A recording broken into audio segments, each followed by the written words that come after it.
কেউ নেবে না। পরিযায়ী শ্রমিকরা ডেলি 5,000 টাকা রোজগার করে।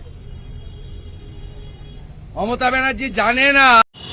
আমি আজকে একটা ভিডিও দেখলাম, সে ভিডিওতে শুভেন্দু অধিকারী বলছে যে পশ্চিমবঙ্গের শ্রমিকরা নাকি পার ডে 5,000 টাকা ইনকাম করে। আমি বেশি কিছু বলতে চাই না, সে একটা অনেক একটা পলিটিক্স একটা লিডার, সে নেতা বিজেপির। ওকে প্রশ্ন, ও কি সরকার দিয়ে ভাতা পার ডে 5,000 টাকা ভাতা পায়? ওকে প্রশ্নটা করতে হবে। ও তো একটা এমএলএ। পার ডে তো ওই যদি 5,000 টাকা ভাতা পায়, তাহলে যদি বলে শ্রমিকরা মানে 5,000 টাকা ইনকাম করে, তাহলে ঠিক আছে। কিন্তু এত মিথ্যা কথা বলে যে মিথ্যা কথার কোনো তুলনা হয় না। এত মিথ্যা কথা। একটা শ্রমিক একটা পশ্চিমবঙ্গে ক টাকা ইনকাম করে? একটা শ্রমিকের রেট কত আছে? একটা লেবার, যে রাজমিস্ত্রি কাজের একটা লেবার দেয়, তাহলে ও 550 টাকা পাবে।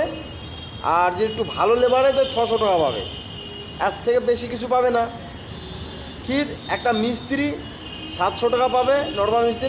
যদি হাইফাই ভালো মিস্ত্রি হয় তাহলে 750 পাবে, এর থেকে বেশি পাবে না। তো কি বলে যে একটা শ্রমিক পার ডে 5,000 টাকা ইনকাম করে?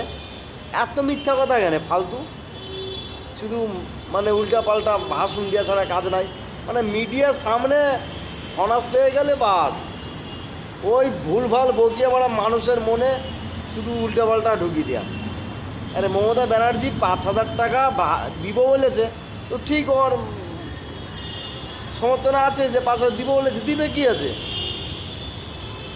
কেন উড়িষ্যাতে কি ঘটনা ঘটলো ও চোখে দেখতে পায় না? যে মেয়েরে যে বাংলাদেশে পাঠিয়ে দিল, ওখানে শুভেন্দু অধিকারীর চোখে পড়ে না? এত বাজে মানুষ কেন বুঝতে পারি না। সে মানুষ এবু মানুষের মনে ঢোকা যাবে না। ভালো কাজ করলে মানুষের মনে এমনি ঢোকা যাবে। ভোট চাইবার কোনো দরকার হবে না, মানুষ এমনি ভোট দিবে। 5,000 টাকা পশ্চিমবঙ্গে ইনকাম করে একটা শ্রমিক।